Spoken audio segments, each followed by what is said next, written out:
Legend. Hello. Yes. How are you, champion? Oh, insane, Danny. Thanks so much for being here. Hey, my sincere apologies, buddy. I had a meeting before because we're reopening our gyms tomorrow, and I had a big meeting on. So, mate, went overtime. My apologies, bud. Oh, no problem at all. You must be excited to open back up. Yeah. I mean, we're only opening. We've got restrictions and it's limited numbers, etc. But it's better than nothing, and it gives us a chance to reconnect with our members. So it's cool. Well, awesome. I'll try to not take too much of your time. No. We're good, bud. We're good. How are you traveling over there? Yeah, it's good. I'm over in Los Angeles, and our beaches just opened after 54 days or so, and most businesses are still closed. Gyms are not open. So it's tough over here for a lot of people in many financial aspects and even mental health aspects. You run a gym over there. It's such an outlet for so many people. People like myself, we just feel cooped up, and it's like you can't get out of your head of what is this madness.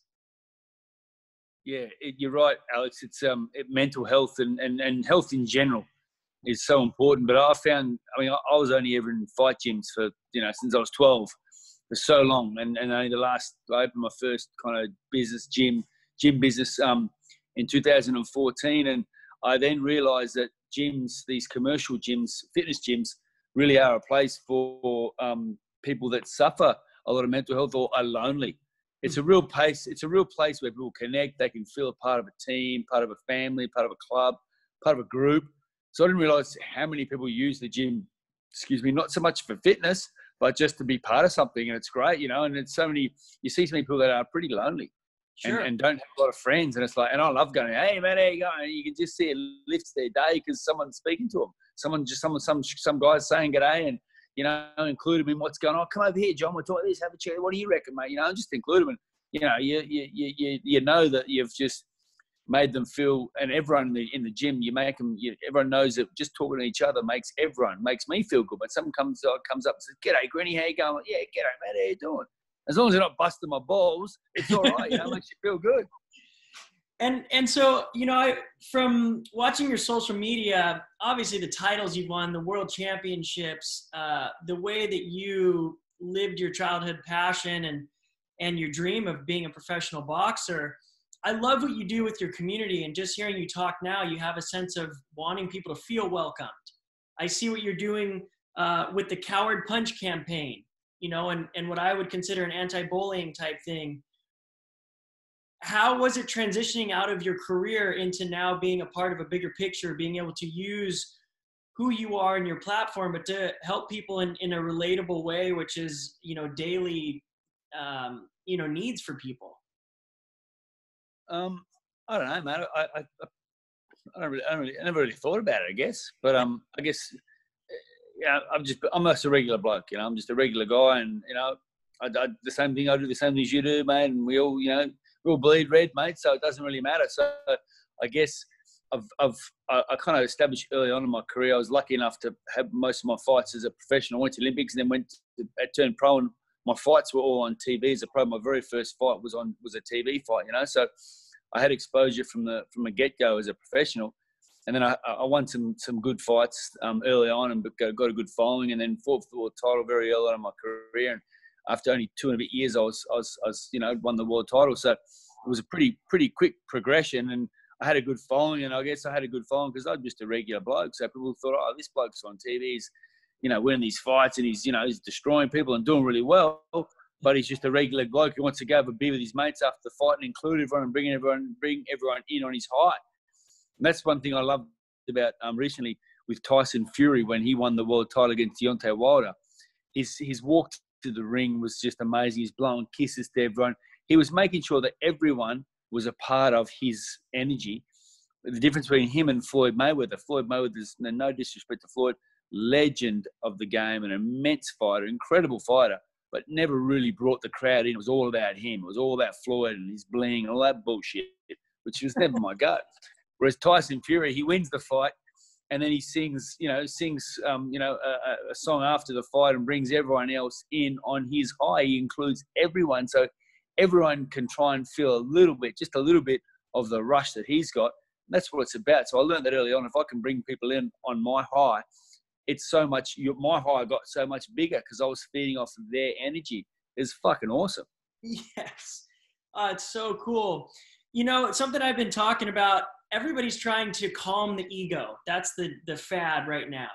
And I've actually been having a revelation of, you know, the ego is important. When I think of times that I performed my best, it's because I was tapping into an ego. And I think of you as a fighter, as the extrovert, the show that goes on, but then the actual physical fight. Ego has to be a big part of it in a healthy way, right? Massive.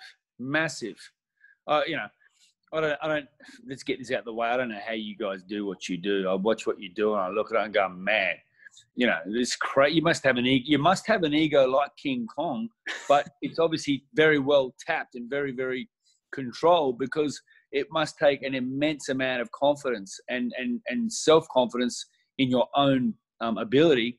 And if you've got confidence in your own ability, then that, I think, I've not thought about it, but I think that breeds ego. You know, you're like, fuck, I'm good at what I do. I know what I'm doing. I just think, man, these guys is crazy. I watch what you do and go, man, it's just, you know how much respect I have for you guys. It's phenomenal what you do.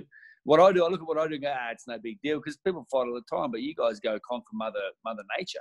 You're conquering Mother Nature. I'm just conquering another person that Mother Nature put here. So it's a step down from what you guys do. But as a fighter, when it comes to ego, you do have to have a huge ego, but I've tried to keep mine in check. And I'm like, you know, when the fight starts at the weigh-in or the press conference, I walk in, I straight in. Well, I don't think I'm strutting, but obviously I do. And I'm looking at him going, man, I'm better than you. I'm a better fighter than you. I'm tougher than you. I'm going to knock you out. You're not going to be able to control what I do to you. That's what I want them to feel. But I don't want to do it in an outward way, if that makes sense. And then the weigh-in, then when the fight comes, I never touch gloves. I never, like, you know, when the referee says touch gloves and let's go out and fight, I smash their hands down. I smash their hands because I'm the mellowest dude away from it. But when I get in the ring, I just switch. And this is my ring and this is my domain, and I'm getting you. It's, you know, it's you're mine, and you got to have that ego. And then as soon as the fight's, but during the fight, that ego starts to dissipate, and you become really endeared towards your opponent. And you know, you might say a few things to him, and you know, you become highly respectful the whole time. But you know, your ego's always there. And then when you win the fight, that's it. Ego's out the door, man. It's fucking, let's party, let's have a good time, give him a big hug, celebrate, thank him, thank his family and friends, thank his supporters. Ego's done, man. Job's done. Just back to regular me. When you're in the moment, in the ring, does everything else fade away? And is it the one place in life that you've only been able to find that moment? Is that part of the addiction to having a boxing career? Because you're performing at such a high frequency, but it's engaging somebody else the entire time. So if you lose focus, I mean, that's got to be it. That could be the whole fight, I'm guessing. Those moments of lapses, the focus you have to have. Mate, I'm the biggest space cadet in the world. Are you? So, yeah, I'm a full space cadet. I'm just drifting off all day. I'm like, you know, you find me still. I've got a concentration span of a blowfly, so I'm hopeless. So, you know, it's funny when I was in the ring, when I was fighting. As soon as I hopped in the ring, I just, you know, I could see my mates. I see my mates right ringside, good mates of mine. I see them up the stands. They'd be yelling. I could hear their voice going, "Yeah, Gritty!" I knew who it was, and there might be, you know, 20,000 people in the stadium, but I still knew that voice. And I looked for them. I'd be walking around. I look for them. Hey, check them out. You know, give them a wave or whatever. Yeah. And I wink to my friends at the side. I'll give them even when the fight was going on. Sometimes I'd have the guy holding him close, and I knew my mate was there. And I'd look over and give him a wing, or, you know, hey buddy, you know. And people are going, "What's going on? What's this guy doing?" But I had so much fun in there. I was just having fun, you know. It wasn't always fun because I got my ass handed to me sometimes, but you know, that wasn't that enjoyable. But I guess I was able to zone in without even thinking of doing it. As soon as I hopped in that ring, I could see what's going on around me, and I could hear what's going on around me. But I tapped in and I was on, and nothing got in my way. And I don't know how I concentrated for sometimes 36 minutes when the championship fight, 36 minutes in. If you lapse in the concentration, you can get knocked out. So I don't know actually how I did it, because everyone knows me, knows that I'm the biggest space cadet in the world, and I never concentrate. But that was my time. I guess I was not meant to be a fighter, but fighting was what I loved doing, and that's what I was good at, and I knew it early. from a young age, I knew I had the ability, and I wanted to do it, and I was scared, but I enjoyed that fear. I enjoyed putting myself in that fear, in that zone, and I imagine. I can only imagine a small part what that is when you animals tackle what you do. Well, fear is another thing I really wanted to touch on with you because, especially globally right now, we're living in fear with the pandemic. And I think about, I've lived in fear my whole life, but I actually learned to become friends with it. And when I was afraid, it meant that I cared, number one. But number two, it was the moment in life to face it and use it to do something I never dreamed of, or have it affect me where I would cower in front of it and hide and be pushed away from, maybe a path in life that I was capable of, but that fear stopped me. I love fear. I think it's super important. And I wish as a kid, I wasn't taught for it to be such a flight, that I used it more as a fight sense. And it's great to hear you bring it up. Yeah, we all have it. And it's if anyone says, I'm not scared, do you get scared when you fight? And, some guys go, no, I'm not afraid. I'm like, that's bullshit. It's bullshit. And my fear wasn't for getting hurt. I've always been an accident-prone kid. I was always busting. I was always in a cast or cuts, or always one of those blokes who's always getting injured. And it's continued on till I'm 47. I'm still getting hurt because just I'm a bit stupid. But fear is always there. But my fear's been losing. I don't want to lose to this guy. My fear is about my fear is where my competitiveness comes in, and my ego. I don't want to lose that bloke. So that's where the subconscious ego comes in. I don't want to lose that bloke. Not that I dislike him. I just don't want to lose to him. It's that competitive streak that we have in us that's innate in some people. Most people. There's not many people who aren't competitive. I reckon there's more competitive people than there are not competitive. But I don't know. I'm just guessing and pulling that out of my hat. But I've always been afraid of losing, not so much getting knocked out. That was probably my mistake during competition. I didn't want to lose. It wasn't that I wanted to perform my best, but I just didn't want to lose. So I would play to my opponent, and I focused more on them than I would on me because I simply didn't want to lose. And I watch people that go and perform. I'm like, God, that was an incredible performance you put on. But then there's competitors. And how is it for you now transitioning out of that? I'm having a hard time right now letting go of my competitiveness, and I don't want to, and I don't think I ever have to, and it's never going away. When I put a jersey on, it's like I'm 12 again, and I start freaking out. My hands start shaking, and I freaking want to win, and I get mad, I get mean, and I love it. That's because you're successful. That's why you achieved, because you have that passion. You got that drive, and it brings out the best in people. And you made a point before. Oh, far out, man. What was I thinking? It was about losing and not performing. Yeah. My fear probably was my fear was losing to that guy. But when you said that you were more afraid, you played to them. You kind of worked to them, and that was probably maybe a detriment to yourself. But I was happy if I performed. My fear more come from not performing. So sometimes when you're in a warm up, you might have felt this before you get for a heat.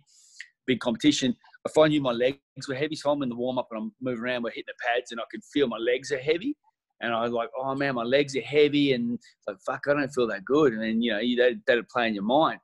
If I didn't perform and I knew I could have performed better and I lost, that was when I was cranky. Like one of my fights, I lost to the WBC world champion. I had him on toast.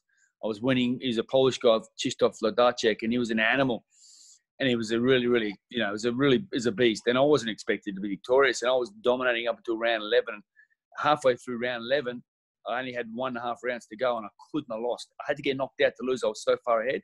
I was dominating this guy. It was a big shock for everyone. I got knocked out.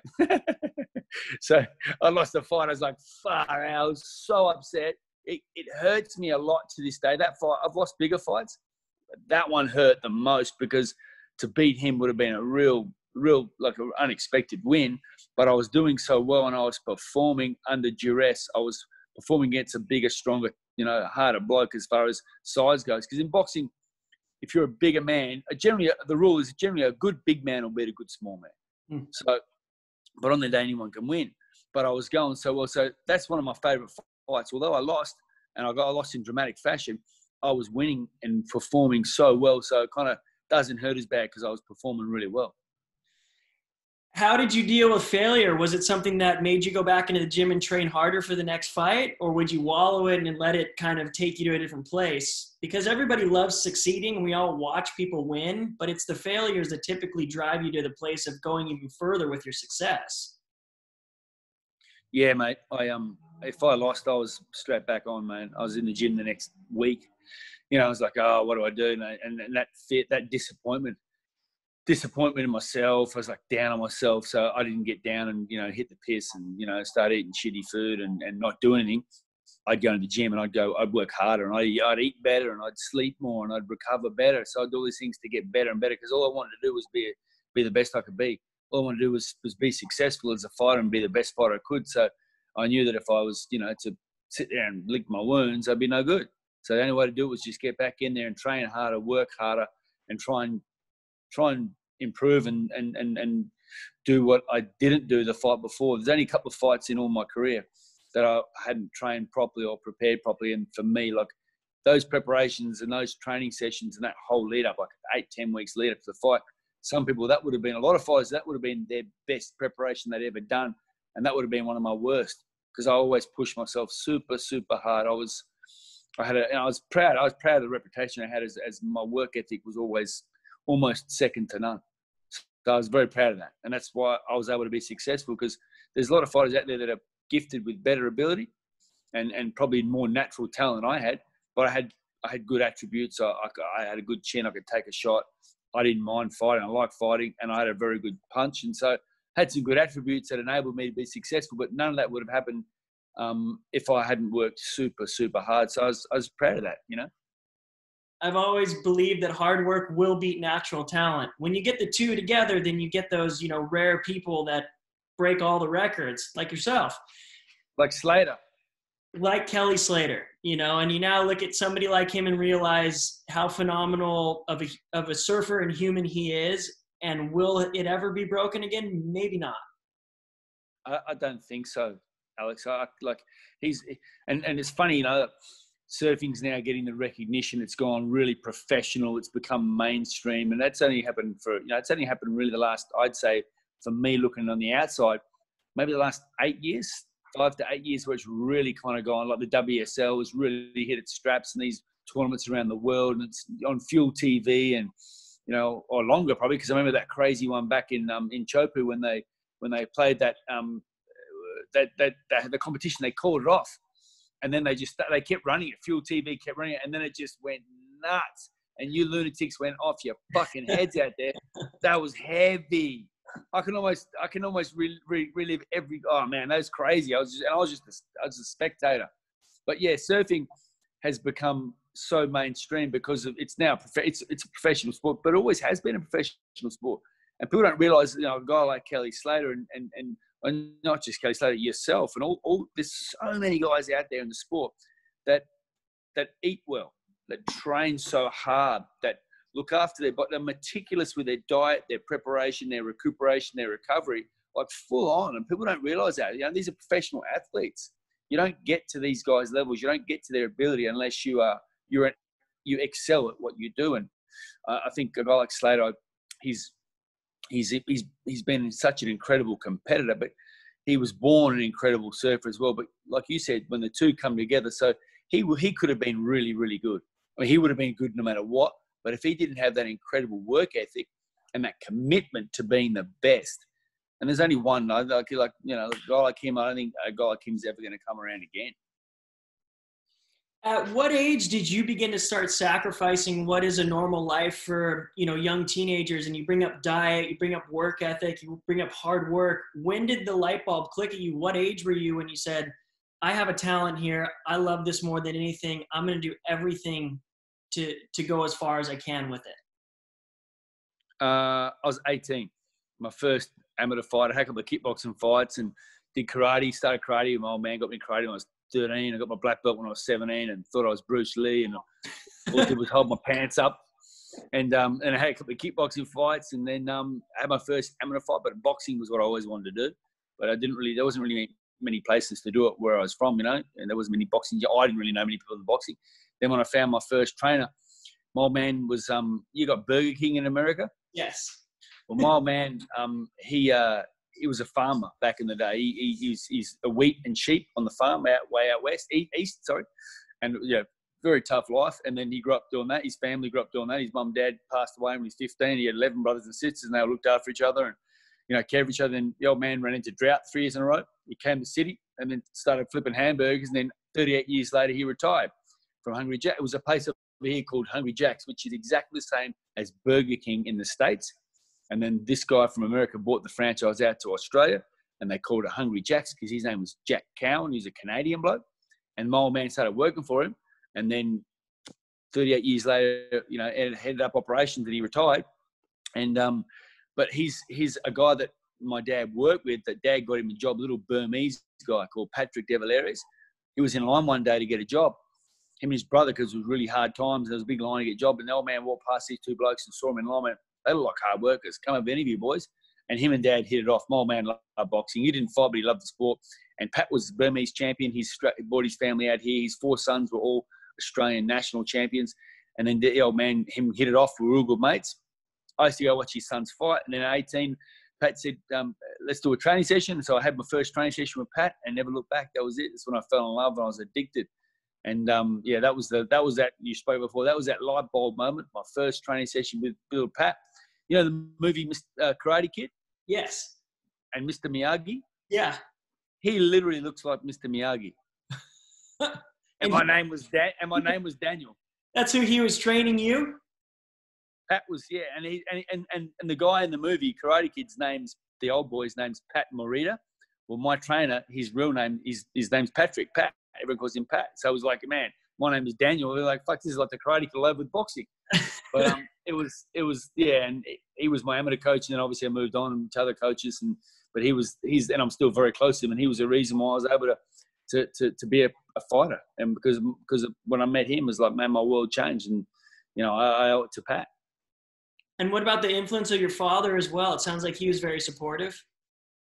Yeah, my old man was a champion. Lost him about 1.5 years ago, and he was good champ. And thanks, buddy. It happens to all of us. And I was very lucky that I had a relationship with my father. And all 4 of us kids were all very, very close to my dad. And he was a bit of a loose unit, but he was a good dude. And he was a hard worker. He worked hard, played hard, but he was a good man, and he was a great man. And he was best mates, but he was very close with all 4 of us, all us kids. All of our friends were all real close with Dad. So many people were close to him. He was just a real good dude, and I learned a lot from him. And he come to almost every single fight of mine around the world. He was, and he never pushed me. He was really quiet. He was an old school, farmer. So he was very quiet, very old school, but real smart, real switched on. A funny bugger. And he was, every fight I would look for him, no matter where he was in the stadium, I'd find him. So before the fight, and he would never sit ringside. He'd sit up the back on his own, just chill, or with mum or whatever it was. And I'd find him and I'd just give him the salute every time just before the bell rang. So the referee would give us our instructions, touch gloves. I'd smash the gloves down. I'd walk back to my corner, give my corner a hug, turn around, and then the bell would go. And just before the bell would go, I'd know where my dad was because I'd find him before I got into the ring. So I knew where he was. Part of my OCD, as an athlete, you'd have plenty of things you do.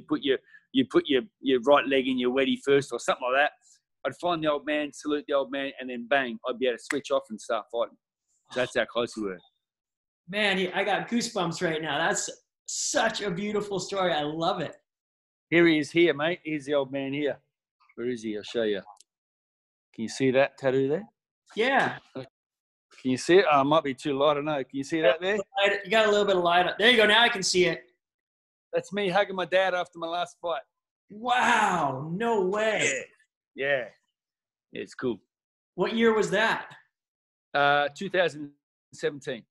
Wow. So you really haven't been retired for that long.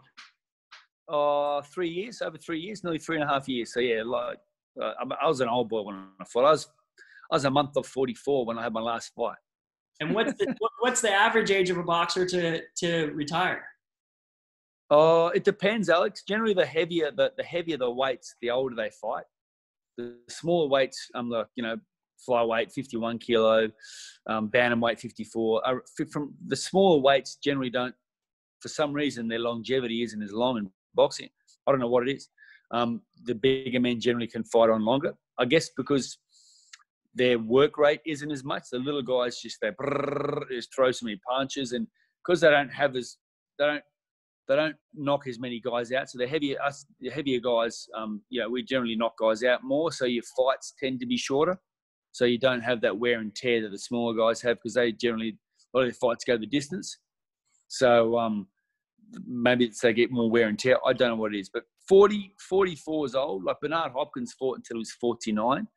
And he was pound for pound the best fighter in the world, considered the best fighter in the world. From the age of about 42 to 46, he was considered the best fighter in the world. That's phenomenal. And as time's gone on, like back in the day, like in the 1920s, 30s, 40s, if you were 30 and still fighting, you're like a phenomenon. Whereas now 30's young as a fighter, really young. If your training rate was, 100% when you were 20 years old, what is it now in comparison to not being in the ring? But I mean, dude, you are so fit. I'm looking at you right now. Like, sure doesn't look like you skipped a beat. Oh, I do all right, mate. I do my best. It's like you, mate. Don't you be charging 50-foot waves like a fucking madman until you can't do it anymore. Because that's who you are, mate. It's what you do. And for me, I like to train. I like to keep fit. I love boxing, mate. So I keep. My daughter's 18, so I've got to keep the eye in. And those boys, I've got to keep fit. It's not a matter of when they knock at the door. I know I can handle them. I just get out to catch them. So are you an Australian Mr. Miyagi for any young blokes coming up? Have you gotten to switch roles? Not yet. I haven't really found that kid yet. But when I do, that's what I want to do. I've got a spare room in the house for some bloke who, mate, you're staying with me. This is what we're doing. I'm going to turn you into a champion. And but I really enjoy training people. I train a lot of people, but I haven't trained many full-time fighters at all. But I always have, keep the eye on, come over for a session. I'll show you how to do this, show you how to do that. There's a couple of young blokes, Andrew and Jason Maloney, two identical twins from Australia. One is the current WBA super flyweight world champion. They flew out for America yesterday. So they're going flying to America, into Vegas. They've got fights lined up. They fight with Top Rank. Bob Arum, who runs all Top Rank, they're fighting with for them. So they've just flown out yesterday for who knows how long. And I'm like, you know what? That's so committed. These guys are young men, just got young kids, just had babies the last 8 months. But they're like, you know what? This is what I want to do. They're so hungry. They're flying into the war zone over there in the United States, because you guys have got this coronavirus. The pandemic's so much more prolific and intense where you guys are because of your extreme population. Because in Australia, we don't have the population, so we're not as affected anywhere near you guys. But they're like, you know what? I don't care. I'm going over there to fight. I'm going over there because they just love it. It just gets in their blood. I mean, you could say you might go, oh, they're crazy. And then everyone else would go, hang on, you paddle out into waves that would kill the most. Anyone but 5% of the population would die riding what you ride. Not even 5%. 0.1% of the population, 0.01 would die. Other than that, would die doing what you do. And then you go, oh, these guys are crazy. No way, mate. You guys are the crazy ones.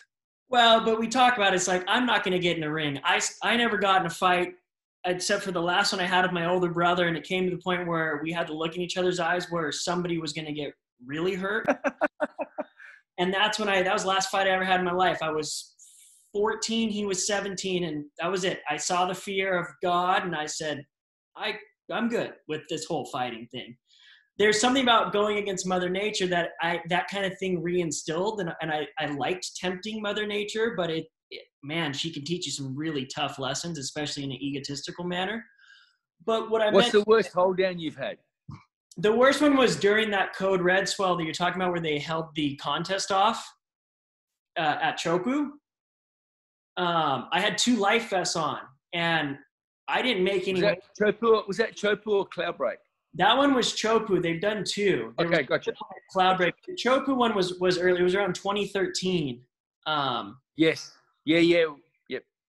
And so I had 2, like you'd wear on a boat, like life vests on. We didn't have the pull cords where they blew up. That didn't exist yet. So you put 2 on, and I could barely even breathe, but it was a safety net. And all my ways were closeouts that day, but I still made them. It looks like on the camera like I made them, but they just ran into the reef. And underwater, my vest came off, one of them, and I had enough time to grab it with my hand as it was coming off. Underwater, tumbling around, put the vest on. I even got the zip up and was getting a buckle in. And what happened there, it's crazy. I was like under the top. I couldn't breach the surface, but I didn't touch the bottom. It was this weird weightlessness. But they call it the underwater lagoon. At Chopo, it's a massive reef, but then it drops into a big lagoon of no waves. And then you find the island. Underwater, I went in an underwater waterfall. And I knew that I had finally done the lagoon trip where you travel so far across the reef that finally you get pushed off the reef into the lagoon, but you're under the water. And so you're underwater the whole time? Yeah, I was underwater all the way. I popped up at the scaffolding. They put a scaffolding up, Billabong does, for the contest. And I remember popping up and I had to swim through the lines of the scaffolding that held it into the reef so it wouldn't get blown away by these big swells. And the guy that was driving drove past me. He's like, I couldn't find you. I'm like, I just popped up. He's like, oh shit. And I was full of adrenaline. And maybe it's like you're getting pounded, getting the snot beat out of you, but it's enjoyable for some odd reason because I'm where I want to be. And that comes with preparation. It comes with sacrifice. It comes with passion. It comes with purpose. I wasn't accidentally there that day. When I look back on that, I wanted that more than anything. And I needed to be there. And at this point in my life, I think about that. I'm like, am I that conditioned? Am I mentally there? Otherwise, do you really want to step in the ring? You do, you always do. But listening to you talk about your homework that you do, like, that's it. You don't win a fight that night. You won that fight 2 months ago when you first started, with your diet, visualization, right? It doesn't happen that night. Yeah, we prepare, mate. We look at, hours and hours of footage of our opponent.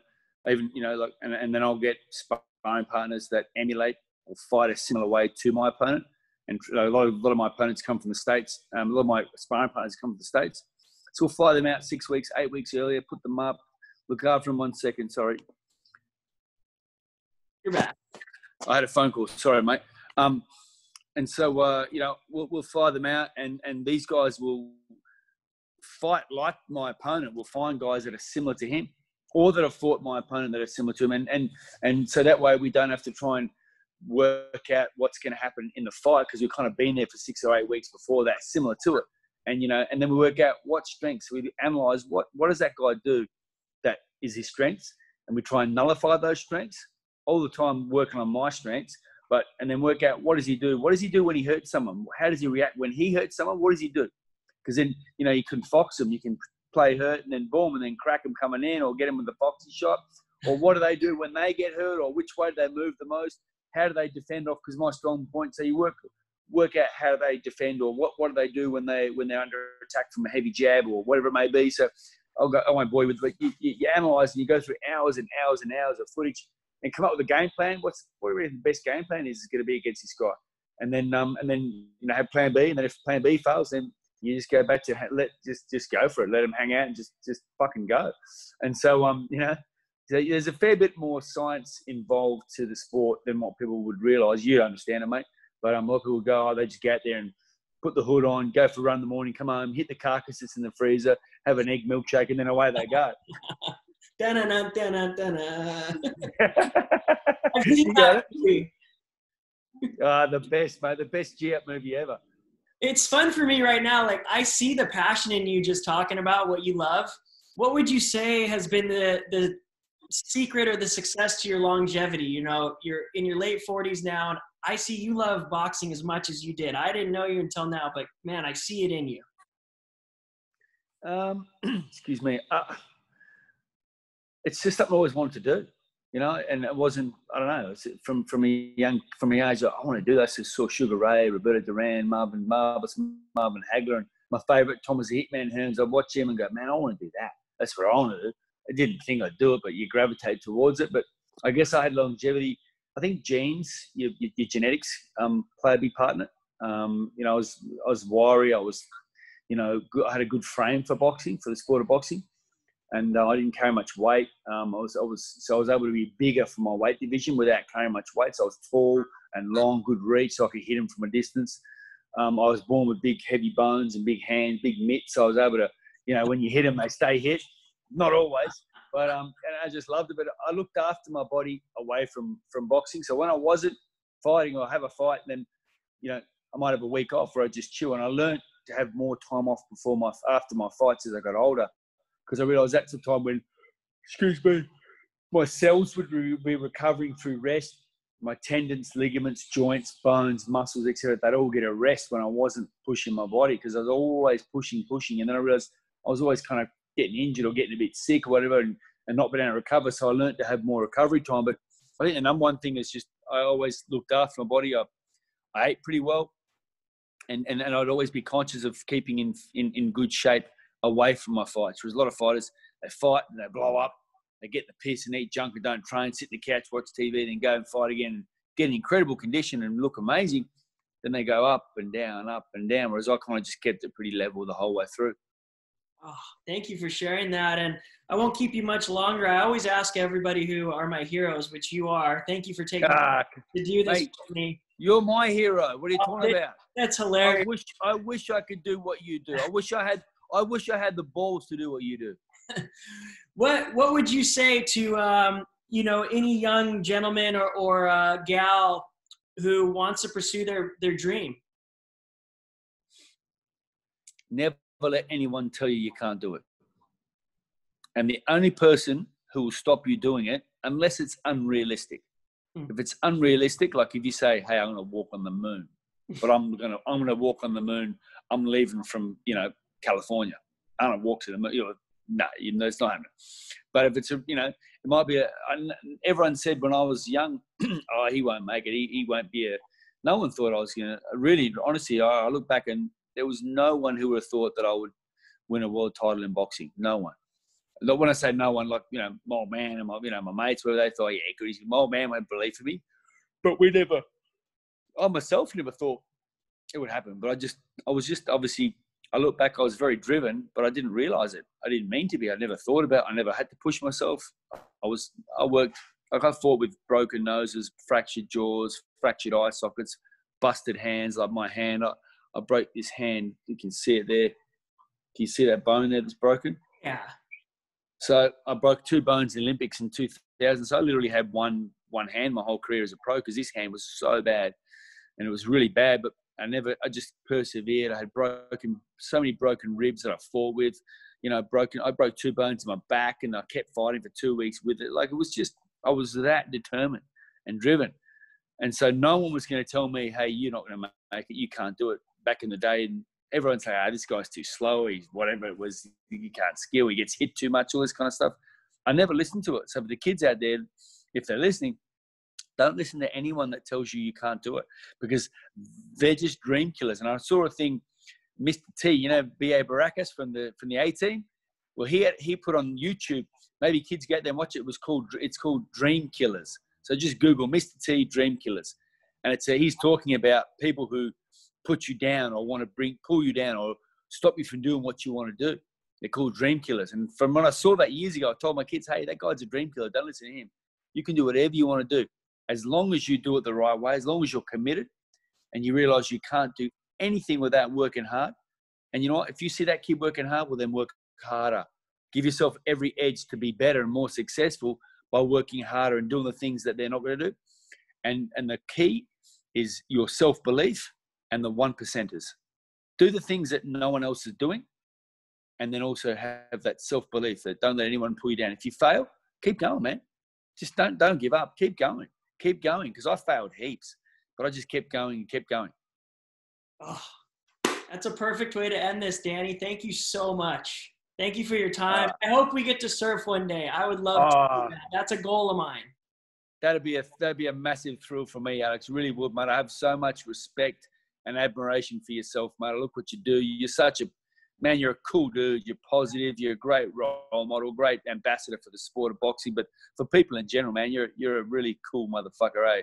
And you really get it, and it'd be great to be. You got a mad energy. So anytime you come down under, mate, you got a place to stay. You're welcome, mate. I'd love to have a surf with you. And mate, everyone out there in the United States, I wish you all the best and stay safe throughout this crazy period, and look out for each other. And all the best, guys. Thank you, Danny. Have a great day over there. Thank you. Legend. See you, champion.